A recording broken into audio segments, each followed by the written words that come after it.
You are watching Covinas for Christ, Covina Church of the Nazarene. I'm going to go back here to chapter 42 when we get into Genesis here. This is where, now we remember that Joseph has really been through the mill. He was sold into slavery. His brothers sold him into slavery. He got down to Egypt. Potiphar bought him from the slave people, and he was working Potiphar's house. He worked his way up, so he was over all of Potiphar's whole household. Potiphar was a high up official in the government there, and then Potiphar's wife got involved and tried to get Joseph to do things that he did not want to do, and so she felt like she had been slighted by him, so she told lies about him. Potiphar had to come and do something, so he took Joseph and put him in prison. Now, Joseph was in prison for a while. The prison the prison warden, seen how well Joseph done things, how he kept things, how he did things, and pretty soon Joseph was raised again in rank, and he was overseer in the prison, and he was doing those kind of things. He even ran into a couple of people that had been put in prison that worked in the Pharaoh's household, and he interpreted their dreams for him. One was very happy with the dreams, and the other one wasn't. And it turned out that things worked out just like Joseph had said. God had helped him to interpret the dreams for those two men. But the cupbearer, which was one of them, did not give God the credit. He did not give Joseph any credit. He just kind of rolled along with things, and Joseph was still in prison rather than telling the Pharaoh how he had his dreams interpreted and how things worked out. Then one day the Pharaoh had dreams. This brought the attention. The cupbearer said, "I know a guy." Make it long story short, the Pharaoh tried to find out through his people, his priests, his magicians, and all this, what the dreams meant. They couldn't tell him. So the cupbearer says, "I know a guy in prison. He told me my dream. He told me the baker's dream. And everything worked out just exactly the way he said." So Pharaoh said, "Bring me this man." So before Joseph knew it, he was getting taken out of prison. He was rushed in. He was cleaned up, given baths and perfumed up and all this, new clothes, so he could go before the Pharaoh. He interpreted the Pharaoh's dreams. He told them there'd be 7 good years and 7 bad years. 7 years of famine, 7 years of overabundance. So Pharaoh said, "I can't think of anybody else that could be better than this man to govern over this and make sure that this situation is taken care of right." So he raises Joseph up to governor of the land, and the only one that he answered to was the Pharaoh, and he answered to nobody else, but lots of people answered to Joseph. So now Joseph is in a position where he's just a notch below the Pharaoh. And so now what we're going to do is start at chapter 42. The brothers put him there in the first place were now in need. They had come through the 7 fat years. Now they were into the first couple years of the lean years, and they were looking for food to eat. So they knew that there was food in Egypt. There was grain in Egypt. So they were going to pack up, and they were going to go down to Egypt. Grain was very valuable in those days, very valuable. because they could use it as a food source. It was just a universal thing. Anything that could be made into flour could be made into bread. So that's why bread is always mentioned. You know, they want bread. They want to eat bread because it's a nutritious thing, and everyone, just about everybody eats bread. And you can make bread out of different grains. We've all heard of barley breads, and then there's wheat bread, and then you can just go on and on and on. So any kind of grain can be dried and stored to eat later. They had no refrigeration, so it wasn't like they could keep meat very long. It wasn't like they could keep milk around very long. Yes, they could dry meat out and use it like that, but even then it wouldn't last a long time. Vegetables didn't last like grain either. So grain was very important. They could transport it very easily. And so now Egypt was rolling in grain because they went through the 7 fat years, and Joseph made sure that they stored it up in every city.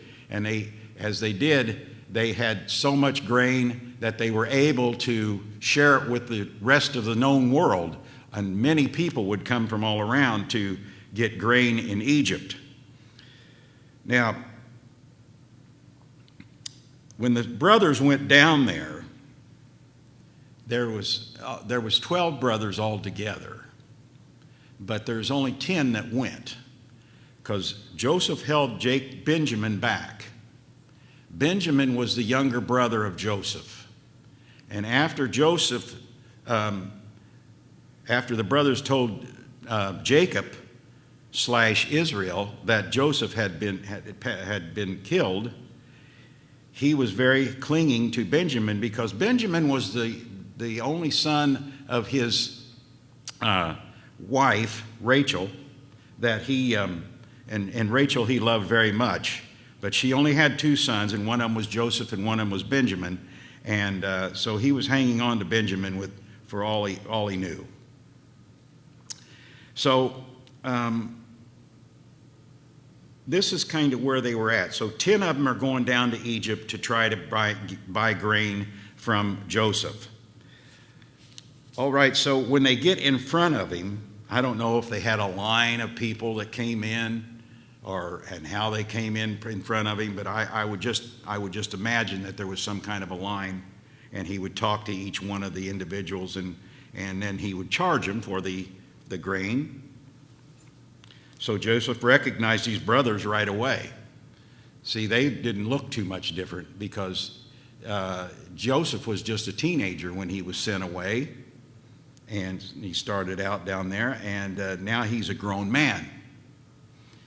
And besides that, he probably looks very Egyptian rather than Hebrew because they would want him to look as Egyptian as he possibly could, being in the position that he was. He recognized them right away. In the last of his memories, he's looking at their faces and thinking about the slave traders as they took him away. So now Joseph is asking himself, are these guys just as full of evil as they were before?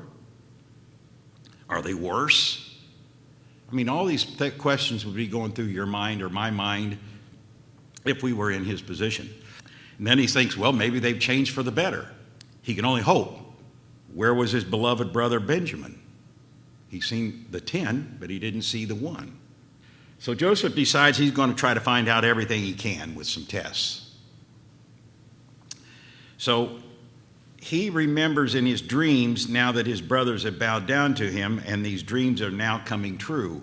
This is the dreams that he went out in the fields and he used to tell them about how he's seen the different things and how the stars were bowing down and those type of things. And they got very perturbed, to say the least, that he was coming in and kind of hoarding that over him. And even Jacob, his fathers, rebuked him over doing things like that, because he told him he don't need to tell everything he knows and just keep some things to himself. But he was young and aggressive, and he just at that point just kind of done what any other teenager would do, told everything he knows.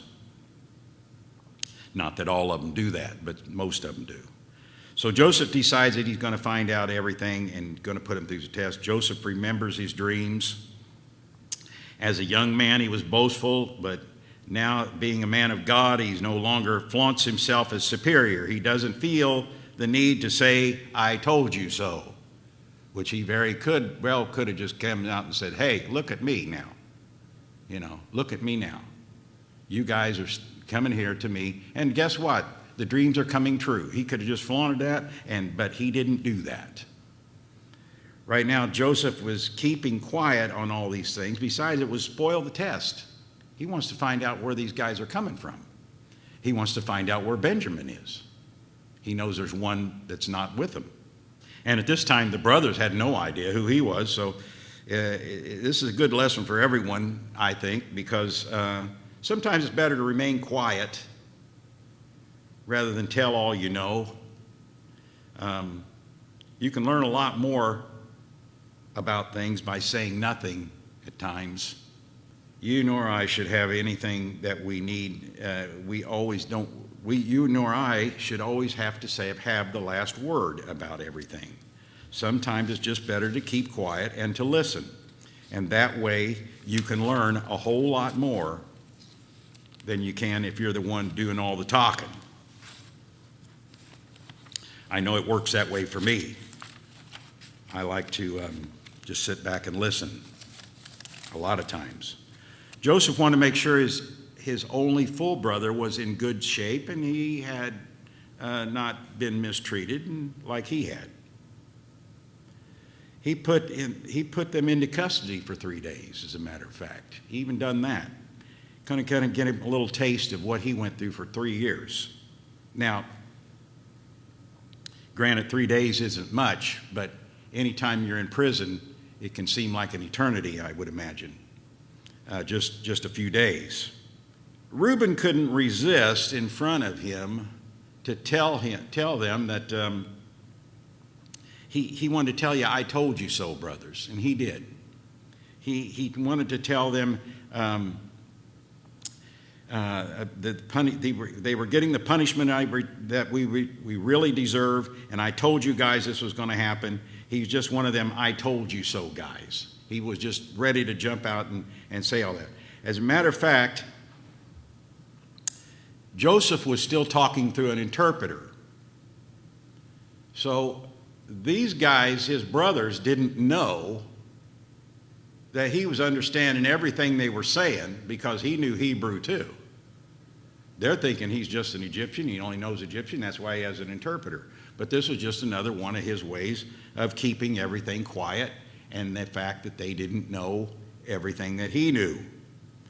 And he's listening to everything that's being said. So after a while, he decides that, he asks him a little bit about his brother. And they tell him a little bit about why they came by themselves. And Benjamin wasn't with them, but he was okay. And their father, they told him a little bit about their father. He was an old man, and how he was in good shape as far as his age was concerned. So he decides to go ahead and sell them the grain, and they make their way, start to make their way back to, starts to make their way back to their father and Benjamin. This was another thing that Reuben had come up with. He said that, one of the solutions, he thought, if they could take Benjamin with them, if he didn't bring Benjamin back alive, that Jacob could put his 2 sons to death in place of him. Well, that's not really a solution. It's just a bad idea, because Jacob's not going to go around killing his grandsons just because something happened and he wasn't able to keep his word. So Reuben once again uses bad judgment. Reuben's used bad judgment in the past. He thinks he's pulled the wool over Jacob's eyes, in which we'll find out later that he did not. So by the end of chapter 42, Joseph is going to keep one of them there. And while the others go off back to their father, he says, when you bring the youngest brother back, he said, you will see my face again, and then you can get your brother out. And but until then, he'll stay here with me, and until you come back and show me that Benjamin is still alive. Okay, so now the brothers are going back. They're telling their father everything that's went on, and they're telling him he can't even go back unless they take Benjamin with them. So in chapter 43, we get to the point where the famine is still going on, okay? And the father says, you're going to have to go back. You're going to have to buy us a little more food. And Judah stands up and he tells Jacob again. He said, this man warned us solemnly that you will not see my face again unless your brother is with us. If you will send our brother along with us, we'll go down and buy food for you. Jacob's just not really too happy with that solution, but he eventually gives in. Okay, and because they need the food, and without the food, none of them are going to live.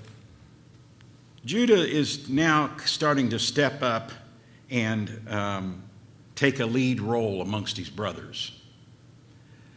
We just kind of didn't see Judah like this before. He was the one that made a lot of suggestions as far as putting him in the cistern rather than killing him right off the bat.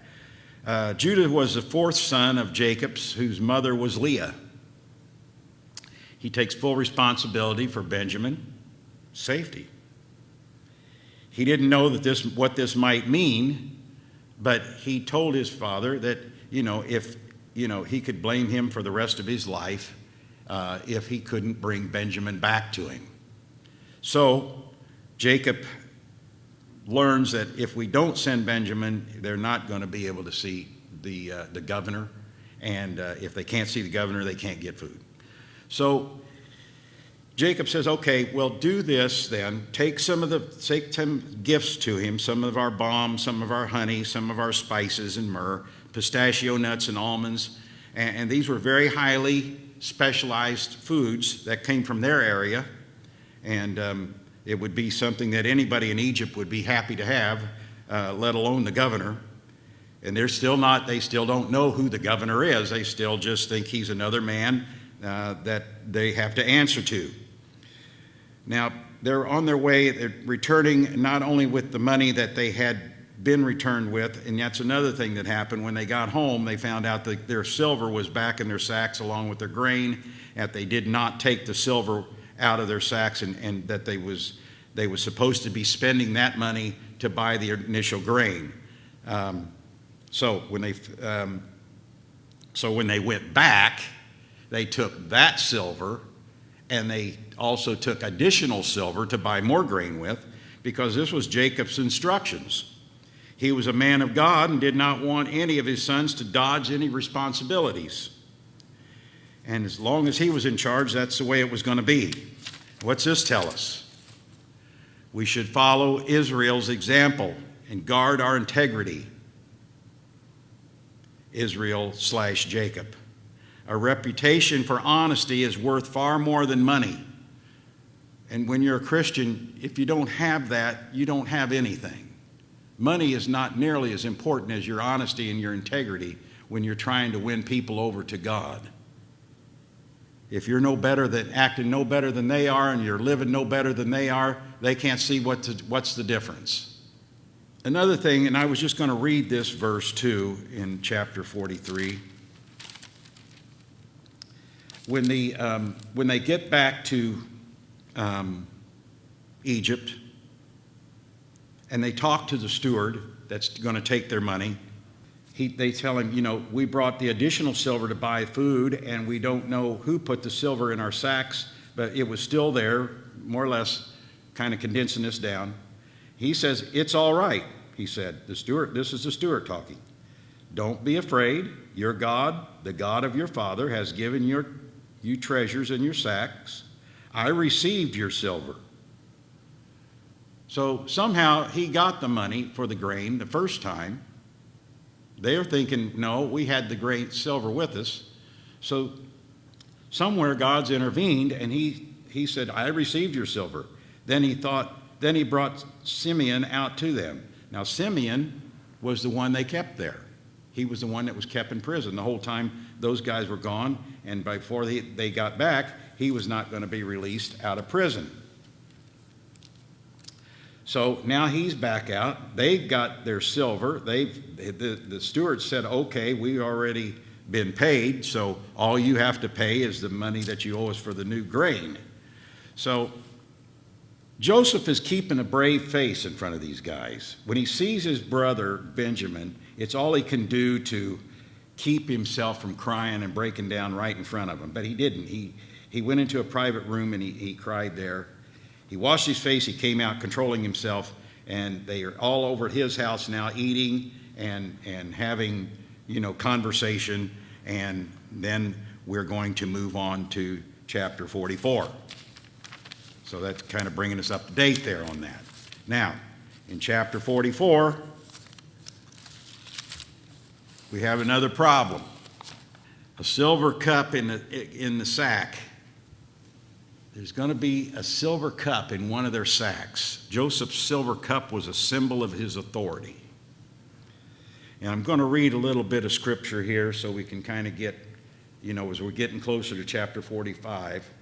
Now Joseph gave these instructions to the steward of his house: fill the men's sacks with as much food as they can carry, and put each man's silver in the mouth of his sack. So he's giving them back their money again.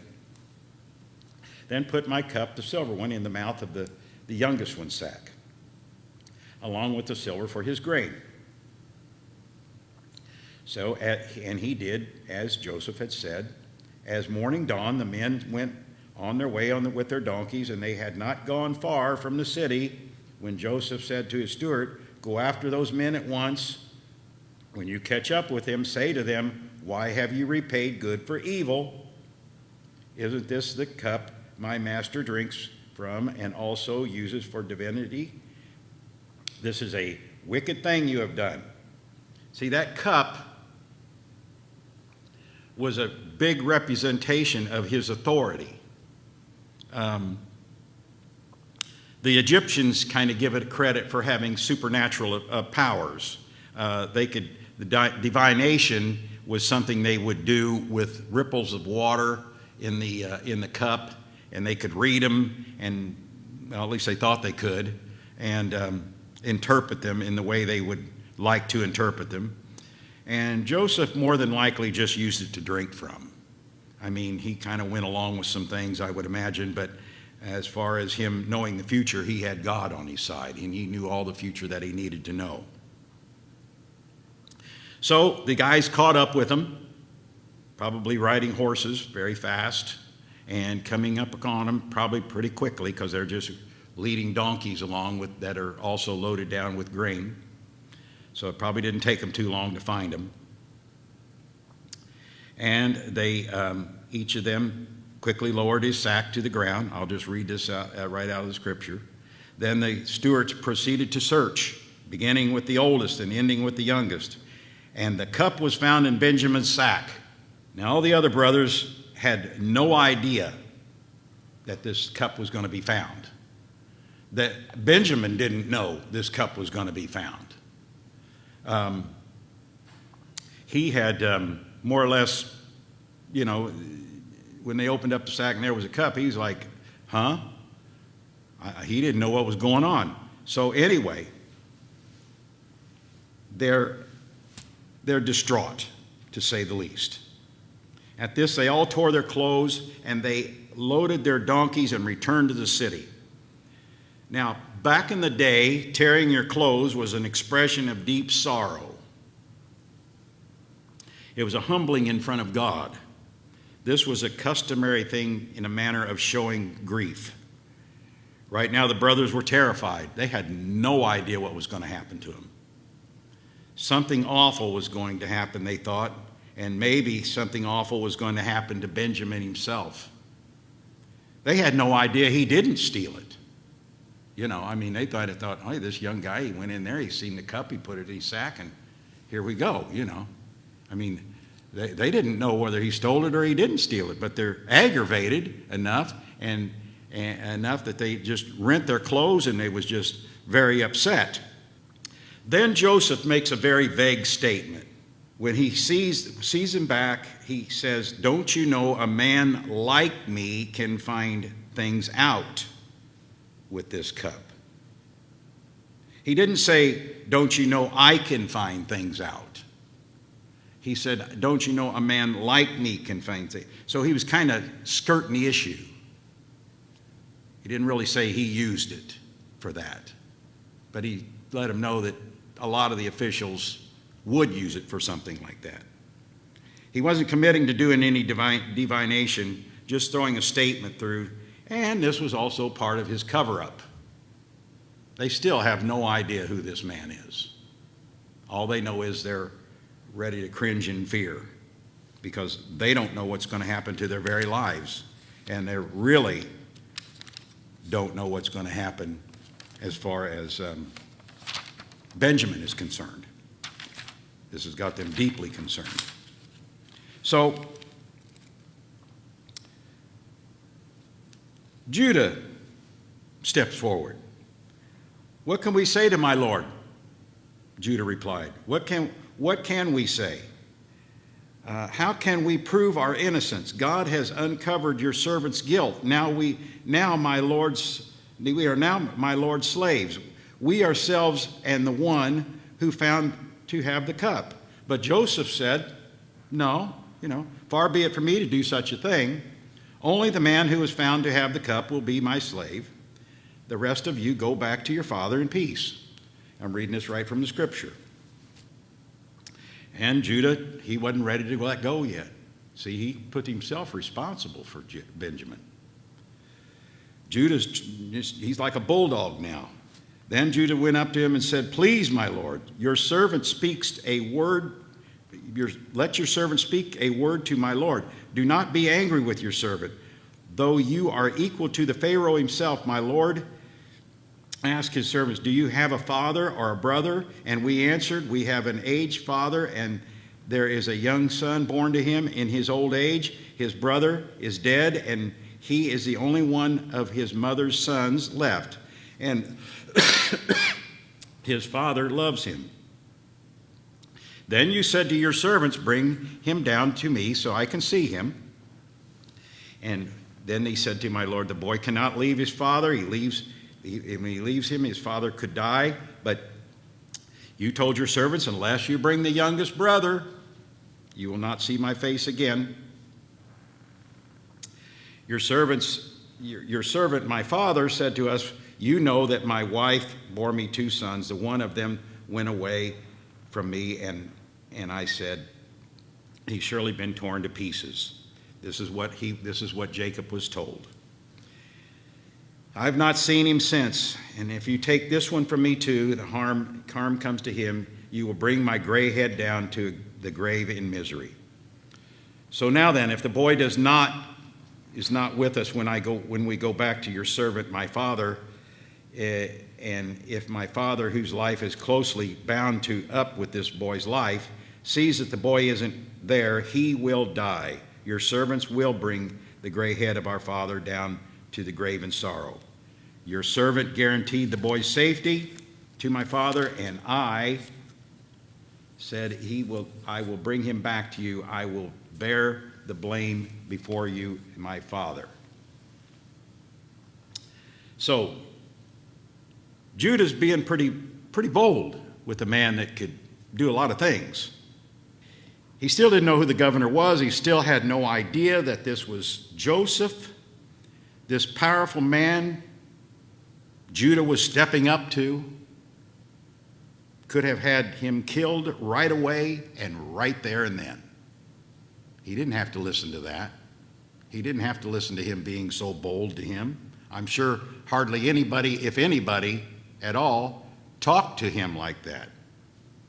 So this is kind of a different Judah than we've seen in the past. But Judah was was defending himself courageously, and his brothers, and he made a plea for mercy. He offered himself in place of Benjamin. Look, take me as your servant, your slave, whatever, but let Benjamin go. You see, when he started following God, when we start following God like Judah, we become new creatures in Christ Jesus. And Judah is a new person.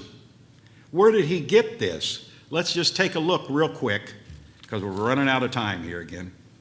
We're going to go back to chapter 38. If you remember, we did go back to chapter 38, and we talked a little bit about Judah's life, because that whole chapter is about Judah's life. And I'm going to hit on a highlight here. Judah has had two sons born to him, his older sons, and they married the oldest one. Married a woman named Tamar. Well, done bad things, and the Lord put him to death. So then Judah turned his second son to Tamar, because back in the day they used to have an heir to their father's goods and things like that. The woman couldn't inherit it, so she had to have an heir. So that was the responsibility fell to Onan. Well, Onan did wrong in the sight of the Lord, and God put him to death. So Judah then said to his daughter-in-law Tamar, "Live as a widow with your father's house until Shelah, my youngest one, grows up." Then he thought to himself, well, maybe not. Maybe I'm thinking about not doing this because I don't want to lose my last son. And so for a long time, Judah's wife and with the daughter of Shelah died. And Judah had not lived up to his promise with Tamar. So Tamar does a few things and gets Judah's attention. He gives her a couple of pledges here. One of them is his not his royal stamp, but his stamp, what he makes his mark with, and one of them is his staff and his also his cord that goes along with it, everything. So all these things are his, and he gives them to her because he pledged that he would return and give her a young goat from his flock. Well, he did go back to give her the young goat, but nobody could find her. Nobody knew anything about her, and they didn't know who she was. They said, nobody like that's been around here. So she's kind of disappeared. Then Tamar herself comes up pregnant. Okay, so Judah gets the word, hey, Tamar is pregnant. He's upset. He is very, very upset. He wants to bring Tamar out and have her burned to death for what she's done. Chapter 26. We're just going to read that. I'll start with chapter 25. As she was being brought out, she sent a message to her father-in-law. "I am pregnant by the man who owns these." And she said, and she added, "If you recognize these, whose seal and cord and staff these are." And Judah recognized them immediately. They were his. She had hung on to him until this point. And he thinks to himself, she's more righteous than I, because he didn't keep his promise. And he could see that he realized that his sin was just awful. And he realized how awful the sin was. So he made a change right then when he admitted this. Just like we can admit the same thing. When we see our sins and we look at ourselves and get so tired of our sin, we ask God to forgive us. Then we're able to forgive the others around us. We're able to get along better, and others are able to forgive us. And this is where Judah made his decision to start following God. At this point, he's made a lot of serious accusations and repercussions. God made sure it was that he remembered, and Judah spoke up, "You are when you're ready to give up on hope, yourself and others, remember that God can work in complete change, and even in the most selfish people. And at one point, Judah was one of the most selfish people, but now he's a changed man. Remember, Judah had promised Israel / Jacob that he would guarantee Benjamin's safety. Now it was Judah's opportunity to keep that promise. Becoming a slave was a terrible fate, but Judah was determined to keep his word. He shows a big change of heart. Before, Judah would have never been like that. Before, Judah was ready to get rid of Joseph and recommend they throw him in a cistern, and then recommended that they sell him to the caravan just to get rid of him. Judah had been one that stepped forward to sell himself as to being to the slave traders, but Joseph was not holding any of them responsible for that. This act convinced Joseph that now they were ready for a dramatic moment. And as we get into chapter 45, which we'll get onto next week, Joseph could no longer play make-believe. All those feelings for his brothers started to well up inside of him, to the point where he couldn't keep it any longer. He couldn't keep it inside. You know how that is. Sometimes you get to a point where everything's welling up inside of you. You can't keep it inside any longer, and you just have to tell what you know. He'd done this for quite a while now, and now in chapter 45, he's going to make it quite evident who he is, and that will be for next week. So now we're all caught up. We kind of got a briefing there of what went on, and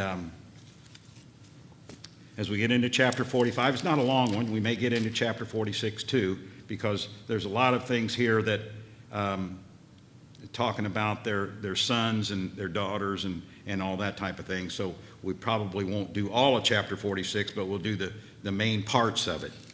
So maybe we can get into chapter 45, 46, and we'll just see where the Lord takes us next week, and we'll go from there. Thank you for watching this video. Don't forget to click the like button, share this with your friends, or for more videos like this, make sure you subscribe. God bless you.